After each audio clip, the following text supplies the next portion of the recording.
Friends, ఇప్పుడే అందిన వార్త. 40 మంది మహిళలకు ప్రమాదం, తీవ్ర కోపంలో సీఎం.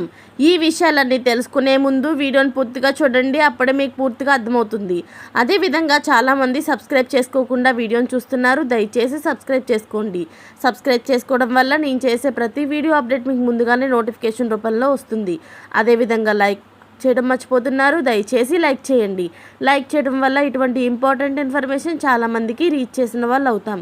ఇక లేట్ చేయకుండా వీడియోలోకి వెళ్ళిపోదాం. ఫోన్ ట్యాపింగ్ కేసులో సంచలన విషయాలు వెలుగులోకి వస్తున్నాయి.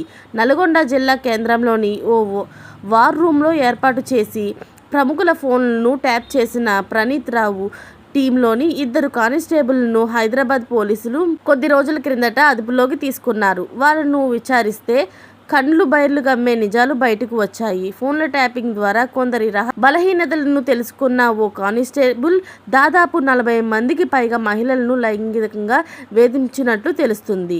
నల్గొండ కేంద్రంగా ఫోన్లను ట్యాపింగ్ చేసిన టాస్క్ ఫోర్స్ టీంలో ఓ కానిస్టేబుల్ కీలకంగా వ్యవహరించాడు. పైనుంచి వచ్చిన ఆదేశాల మేరకు పలువురు ప్రతిపక్ష లీడర్ల ఫోన్ను ట్యాప్ చేసిన సదరు కానిస్టేబుల్ పనిలో పనిగా తను కూడా పని కానిచ్చేశాడు. పలువురు వీఐపీ మహిళలతో పాటు కొందరు తెలిసిన మహిళల ఫోన్లను ట్యాప్ చేశాడు.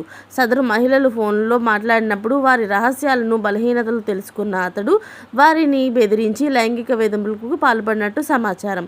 ఇలా సుమారు 40 మందికి పైగా మహిళలను లైంగికంగా వేధించినట్టు తెలుస్తుంది. అలాగే రౌడీ షీటర్లు, గంజాయి, ఇతర ఇల్లీగల్ దందాలు చేసే వారి ఫోన్లను ట్యాప్ చేసి ల్యాండ్ సెటిల్మెంట్లు చేసినట్లుగా సమాచారం. ఈ క్రమంలోనే ఓ పోలీస్ అధికారికి గొర్రంపోడు సమీపంలో సుమారు 10 ఎకరాల భూమి కొనిచ్చినట్లు తెలుస్తుంది.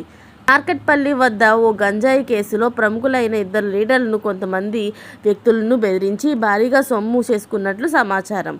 ఇలాంటి లేటెస్ట్ అప్డేట్స్ అన్నీ మీరు ముందుగానే పొందాలి అనుకుంటే ఛానల్ని సబ్స్క్రైబ్ చేసుకోండి. Thanks for watching friends.